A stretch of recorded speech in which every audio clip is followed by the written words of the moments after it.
Hello. Can you hear me? There you go. Good stuff. Want to test the mics, guys?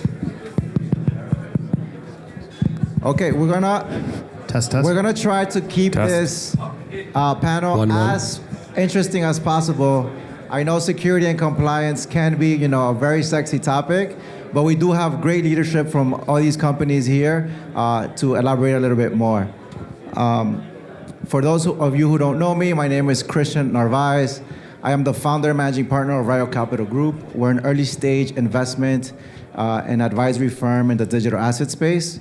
Outside of that, on the nonprofit side, I'm the president of a policy nonprofit called Stand With Crypto Alliance, where our goal is to represent the voice of users, founders, and developers in the US. As an organization, we have 2.5 million advocates across the country. In New York City alone, we have about 170 advocates.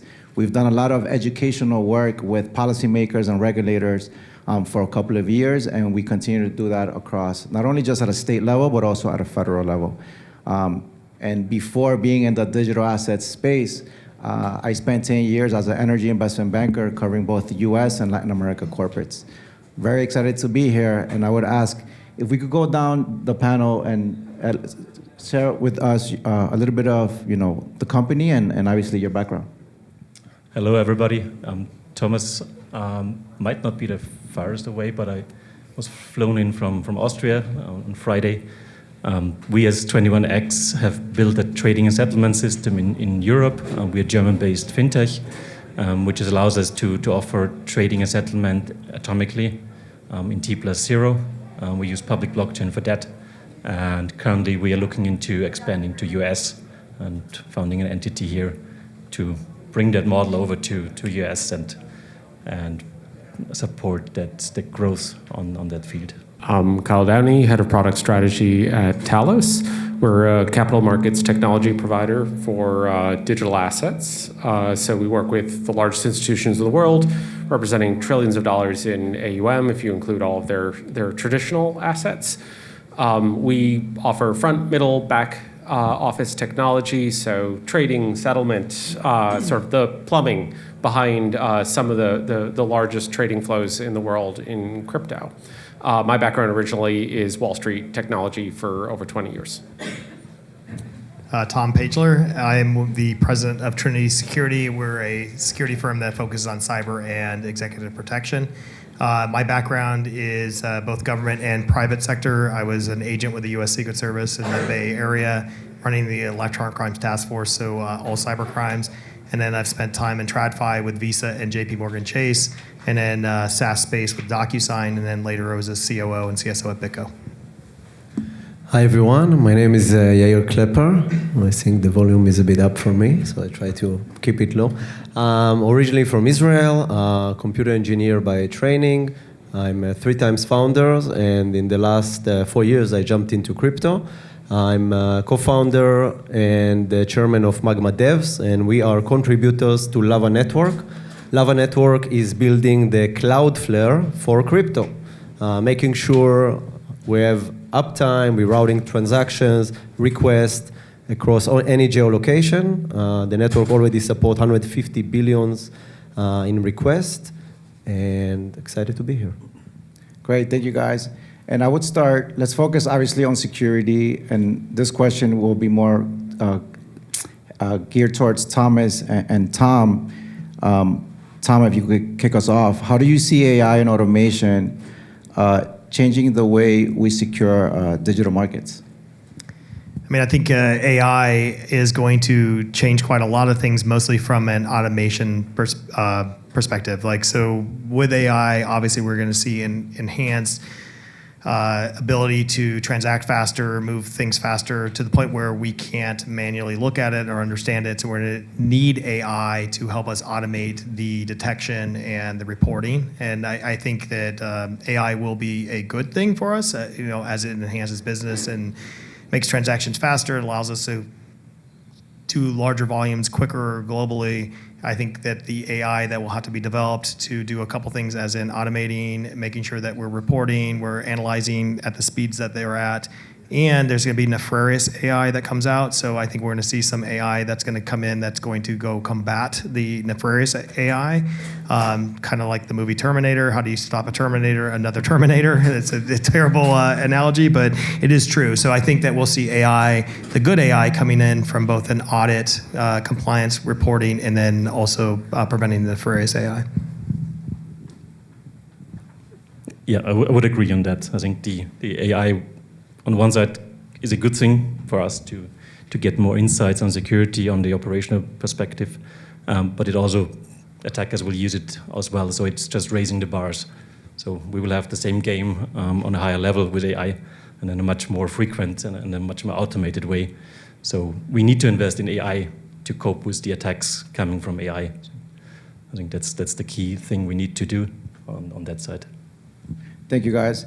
And I would say to focus more on institutional standards, Kyle and Yair, if you could elaborate on this. What should institutions, mandate or absolutely require from new infrastructure before jumping into, obviously, the digital asset space? Start, shall I? Yeah. So I think if AI is the kind of trader, blockchain is the auditor. You can think about in this sense. We in the near future we cannot trust a human. We will trust the protocol. So if we define the right ways that making sure all of this synchronizing together, this is gonna make or break some of the big parameters and onboarding in the scenes. I always like to look at the blockchain as a city. You have pedestrian, you have buildings representing wallets, AI agents. But if you don't define the routes and you're not making sure that the route is able to process traffic, congestions, so at some point of time it will break. Taking it first from the regulator's perspective, and for institutions coming into this space, like many of them will have to care about this. The first thing is explainable AI will continue to be a huge theme. And it really kind of goes beyond that. If you have AI making investment decisions, being a fiduciary, or making recommendations or anything like this, these are things that are triggering for regulators. Like this idea that this thing which is probabilistic that I can't fully understand is making a decision. So anyone's bringing in that technology, it's not just the audit trail and having all the things you would have sort of with a well-architected system, but actually thinking about how can you reconstruct that chain of thought for a decision that was made either to deflect an attack or to make a trade. All of these things, it can't just be, trust me, it's really smart. You get very impressive demos out of combining AI with capital markets technology, but realistically, actually having them in production, there's an awful lot of work to do. And then I would say also on the regulatory side, something that we've realized or have learned in the couple of years of educating policymakers, regulators, also, I think as a whole, institutions are also learning, and obviously with more regulatory clarity coming into play, a lot of these pilot programs and sort of tests or R&D are finally graduating into actually products that are being rolled out. But obviously more regulatory certainty is needed to de-risk at an institutional level. Maybe just to add a bit European perspective. So coming from a highly regulated area, maybe too much, but we do have a lot of regulations also on AI. There's the EU AI Act already in place, so where you need to really rate your AI systems on the risk level and make measures based on these risk ratings. And there are certain use cases you cannot do at all in proper corporate use. So that's one side. On financial institutions, we have a DORA, it's called the Digital Operational Resilience Act, which enforces every financial institution to have a certain minimum level of security, which is also audited by the financial regulators constantly. Thank you, guys. This next question would be, I think, Tom, you have great experience coming from JP Morgan and traditional finance, and then maybe Kyle also to elaborate a little bit on this. As TradFi and DeFi, there's a big conference happening right now, right, with TradFi and DeFi. how can both sides coordinate supervision and risk? I know it's maybe, I don't know if, obviously that's a tough question to ask, but I think maybe Tom, we want to kick off with you and your background on the capital market side. Yeah, sure. I think that what's great right now is that TradFi is starting to adopt blockchains, specifically like stablecoins right now. We're seeing, especially on the issuing side, if people understand cards and payments, issuing side is kind of the banks that issue the credit cards. That's where the money is. That's where the most money is. And so like Chase and Wells Fargo, all the big brands in the US and internationally are starting to take advantage of stablecoins and the cost reduction on a dated payment system, right? Our payment system was created, over 50 years ago. There's a lot of middlemen. There's a lot of internal ledgers and stuff. So when you can start moving funds at a much cheaper rate, and now you're moving billions and trillions of dollars at fractions of the cost, that's a great thing, because that means that TradFi is starting to understand that there is value here. Then you start to get into the acquiring side, which is more of the payment side, and all the other markets and getting people in there. And that's a little bit more of the Wild West, because you can't control that. That's not the back end movement of money. And what I think is great about that is the TradFi has established the ability to do regulatory stuff. They have BSA established. They have industry standards that are a little bit older. I'll use the card payment side just because I'm talking about like PCI, the Payment Card Industry Data Security Standards came out in 2005. They came out of Visa's Cardholder Information Security Program. What's nice about that is you have these standards bodies that have been around for a long time, and have evolved into some of the regulatory space we see in TradFi today. And I think it's great. I'll call out C4 and CSS. Like, you have some standards here, and I think TradFi is starting to follow those. So what's nice is we do have some standards. We have TradFi getting into this space. So now what you can do is say, okay, there are people who've been in blockchain for quite a while, crypto, and we have some really good stuff that we can do. And some of the great stuff we can do is we actually have a blockchain that's a public ledger that we can actually display some stuff on. So I think what we're going to start seeing is if you can take some of the TradFi stuff that was usually internal systems, like Wells Fargo would be like, hey, Kyle is somebody who banks with us. We've done our BSA with him and stuff, but then there's a trusted thing if he interacts with Chase and stuff like that. But it doesn't really work well outside of TradFi. It's usually bank to bank, maybe some SaaS spaces. But as we start to say, okay, well, TradFi knows how to do BSA really well. And guess what? This new DeFi space knows how to put it on a public ledger really well. Maybe we can start doing where, hey, Kyle has, whatever he banks with Wells Fargo or Chase, and guess what? He did all his BSA. We could put that on the blockchain, and maybe annual, quarterly, monthly, and get updated so we know. And hey, if you need to go check and make sure he's BSA, we know it was a payment of some sort that came through this TradFi institution. You can track that back. And I think that some of the new standards bodies that are coming out, such as C4 and stuff, like, they're able to say, okay, how can we take this regulatory and compliance level to the next level with the better technology we have? So now you start to say, okay, cool, PCI was great back in the day, and it's evolved and it's getting better and better every day, and they can adopt from these, but we have these new standards coming out that say, hey, let's actually go on to this emerging blockchain.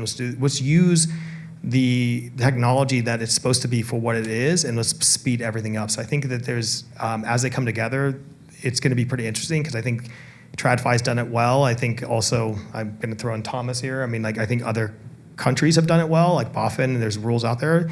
If in the US we can start to align to those and then say, hey, let's bring on the new technology, and this goes back to like AI and everything we're talking about. As things speed up, become more automated, less human intervention. I do agree AI is going to need humans to continually check AI and make sure it's doing what it's supposed to do, but at some point the volumes are going to be so high, you've got to have some kind of public record that you can just pull things down. It's just got to be so automated in the future. And so I think that's how we'll see them merging together. Sorry, long-winded answer. No. And then Tom, I think, excuse me if I may. Yeah, please. I think, just really curious, like, has there been a common theme when you engage with partners of just a misunderstanding that has come up a lot? Like, if can you elaborate on that?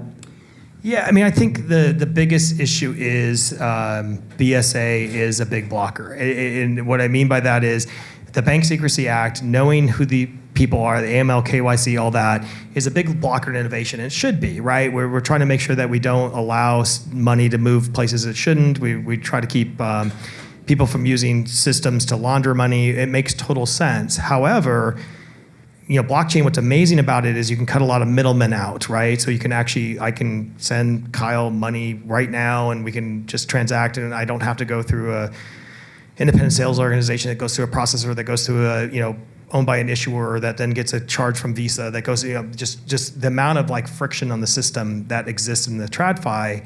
We lose that when we start to go back into BSA because we still have to go get somebody to say, okay, let's make sure Kyle's actually Kyle, Tom's actually Tom. Let's make sure that like when they transact, they're all set up and everything goes well.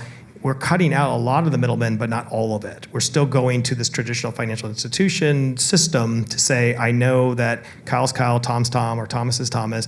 We know who each person is. And so you're still bringing the middlemen in. You still got to have some kind of bank probably onboard the fiat into some kind of crypto. You're going to have to offboard the fiat into some kind of crypto. You're going to have to do some kind of swaps. Like all this stuff is still getting stacked on there.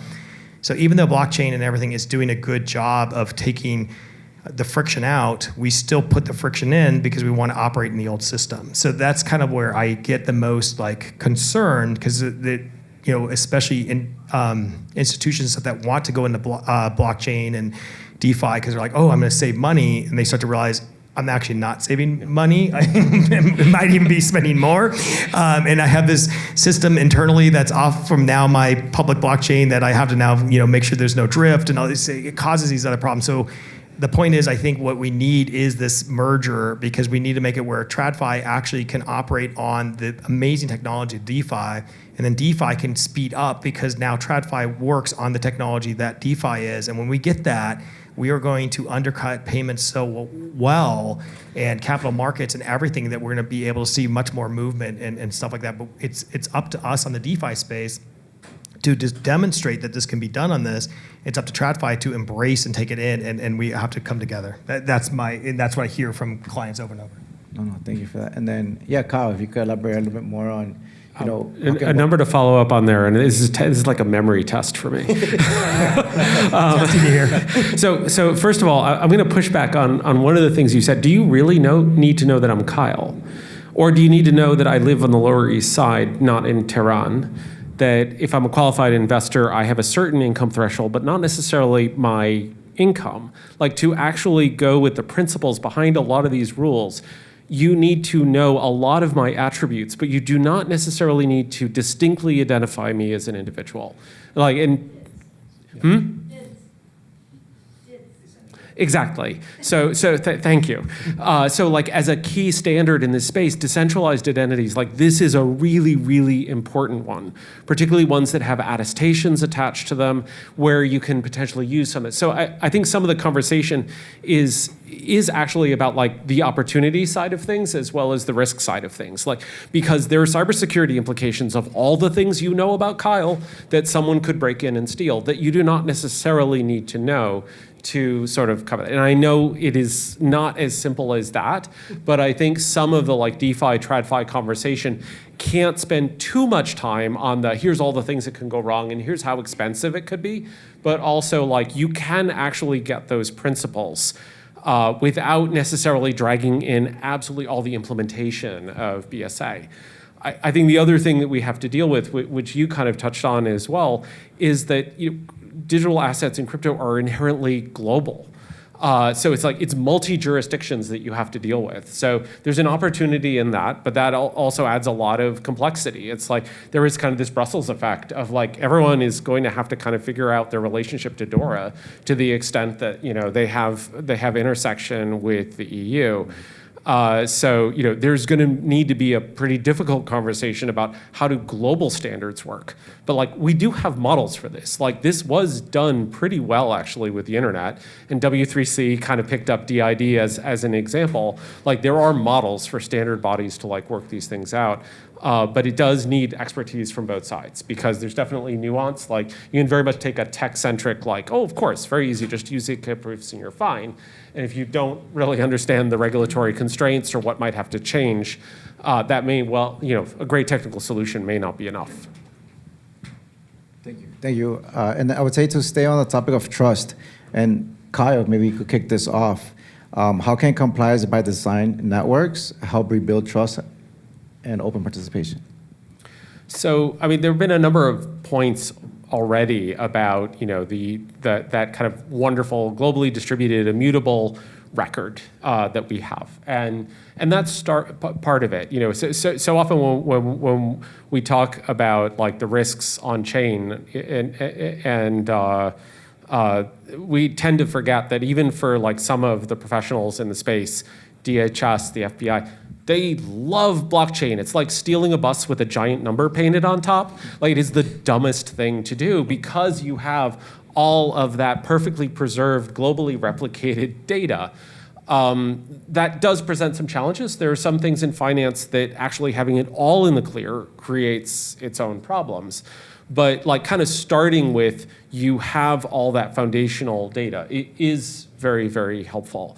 The other thing is, because you can encode rules in smart contracts, you can put other constraints in. So you can actually start to automate some of those policies, and you can potentially in kind of blue sky. I know some people in asset management are quite excited about this. There is an awful lot that a financial advisor does recommending an investment that could be like, I've got a token in my wallet that has not only sort of some DID type information about who I am, but also things about my risk tolerance and what would be appropriate for me as an investor that a smart contract could comply with.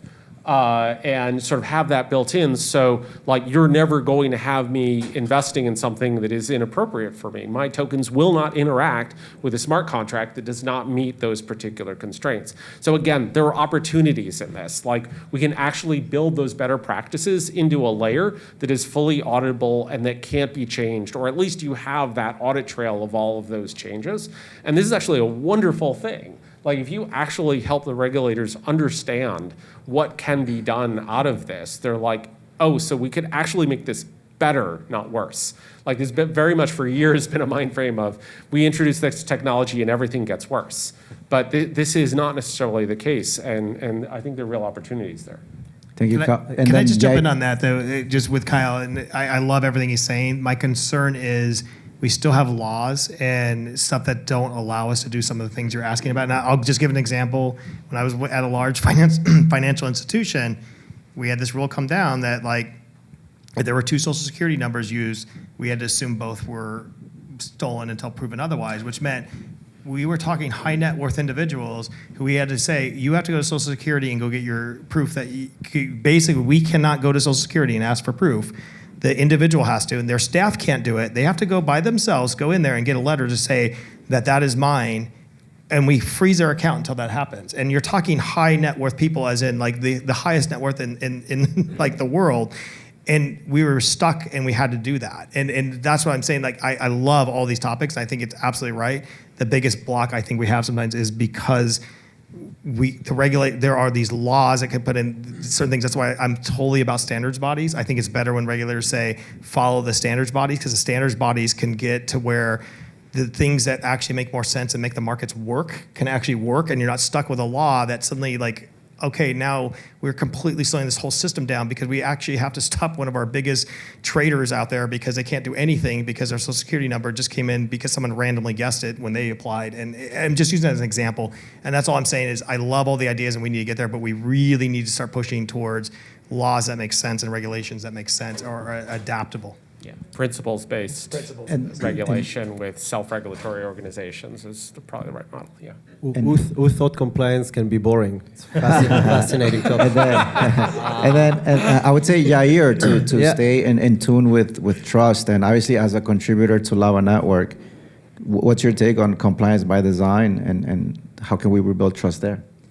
So first of all, I like to second Kyle here about, we spoke about privacy, we spoke about identity, but once AI is coming into place, I think we are underestimating that he will not use the UX UI that we all know, right? It doesn't need that. We need to develop very quickly standards that speaking about intents. And this is something super interesting. I was 2 weeks ago in Media Lab, and I spoke, we're doing something together with the standardization of openness and standard, but like Sandy Patland, the head of MIT, Media Lab, he spoke to me about intent. So it means how do you restrict, how do you define what's the AI agent that will represent us all in the next few years? How do you define restriction and limitation for him, so he's not gonna, buy meme coins that we don't really like, or like, how do you say it nicely here in Nasdaq at all? That's one point of that. When I jumped into crypto, I have a vast background in cybersecurity, but I was shocked that one of the things brought me here is the trust. But I was shocked to see that because all of this enterprise in the bubble of 2020, 2021, DeFi summer, NFT summer, they wanted to grow super fast. So they were trusting a middleman to bring them the data. And when I was simply asking those enterprises, custodian, like, how do you trust node runners to bring you a specific block height? They said, it is what it is. We cannot run nodes for hundreds of different chains, right? And this is when the first Lava network idea, a decentralized way to get access to blockchain, flourish in our mind. And I would say, once the regulators are speaking about innovation, so innovation is already dead. The innovation has to come from the perspective that regulators will follow, not kill, and they never had the chance to really limit that. And I'm seeing that right now in the last year with the top enterprises that wants access and enterprise-grade service. We see that with Fireblocks that didn't have any tool to get access to thousands of different blockchains, but still maintain 100% uptime. Maintain the fact that if they get the request, they don't question themselves. Is the latest block height? Is this not a malicious node that was hacked and we are presented by false information? And I will finish by, I was just speaking with the regulators in Austria and about MiCA. And they presented a different interesting point about the fact that now every node runner is on Ghost needs to show a MiCA certificate compliant, right? And maybe we can help with that. And then Thomas, do you want to chime in there? Just want to add, because you mentioned Austria, my home country. I'm going to give you the bill later. Great. No, but the Austrian regulator managed to get quite a good standing in Europe on the MiCA license, because they did so Bitpanda was found in Austria, and they managed to grow with Bitpanda together, and they built up this reputation. So now we have Bybit, Qcoin, a few more coming into Austria because of the regulator having this pragmatic approach and supporting the industry. And as we wrap up this panel, we love this question goes to everybody. Where do regulators, infrastructure providers, and in general security leaders most need to align now? Want to start? Sure. On standards, I think the regulators need to move on a proper way of defining standards. So I think it was mentioned before, the regulation is referring to standards, ISO, NIST, whatever you want to take, and not rewriting existing standards in different words and different requirements. They are not inventing something new. It's just different words and different measures you need to take. And this is just financial industry, then you have many more. So it's the same requirements basically, but differently worded, differently audited. So we need to get rid of these.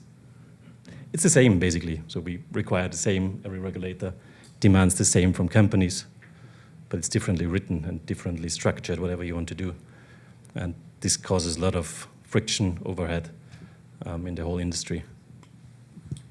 I suspect we'll all hit on kind of similar points. So I'll try to pick up a different aspect of that, which is this is ultimately going to be a negotiation of some kind between industry and regulators, service providers, et cetera. And part of negotiation is like, what are your non-negotiables? Like, what are the key principles that need to be preserved? So I think some element of taking it up a level to align is helpful, not just like we need this particular rule because this is in the way. But like if we do want to get to that principles-based approach, like we do need to be clear on, look, there's not any point in arguing that, you know, there are going to be some people in this space who are like, well, let's just ditch BSA entirely. So this is going to be a non-starter. I'll tell you right now.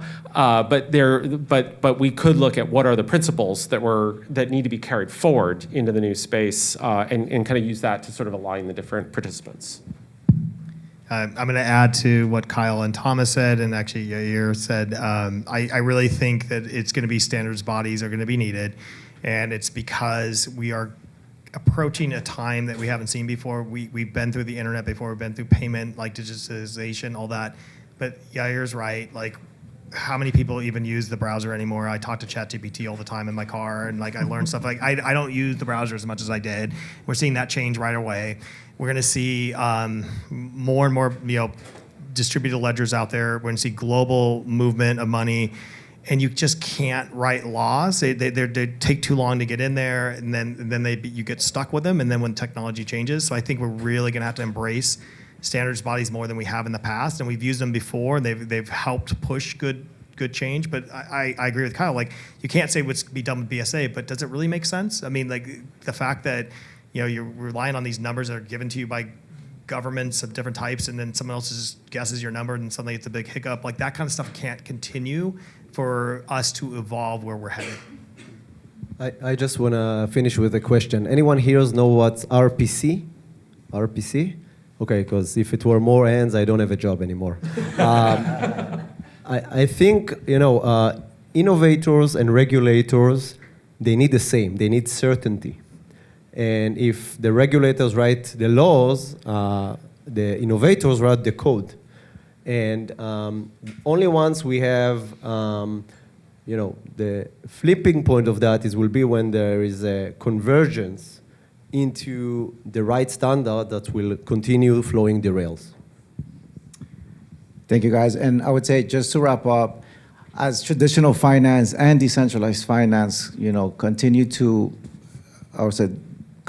build up and create, you know, a confluence of just technology, I think it's important for the private sector, obviously, to engage and educate and be intentional of communicating sort of this new technology and how it could be integrated and implemented into existing capital markets to continue to grow. With that said, just wanted to say, you know, thank you so much to every single one of you guys that are here. I think these sort of conversations are really important for, you know, the rest of the private market and capital markets to continue to understand how this technology can be implemented. And thank you to Yev and the Hacken team for putting this together. Appreciate it. Thank you, Christian. What a great panel. Yair, I think your job is safe. Don't worry about it.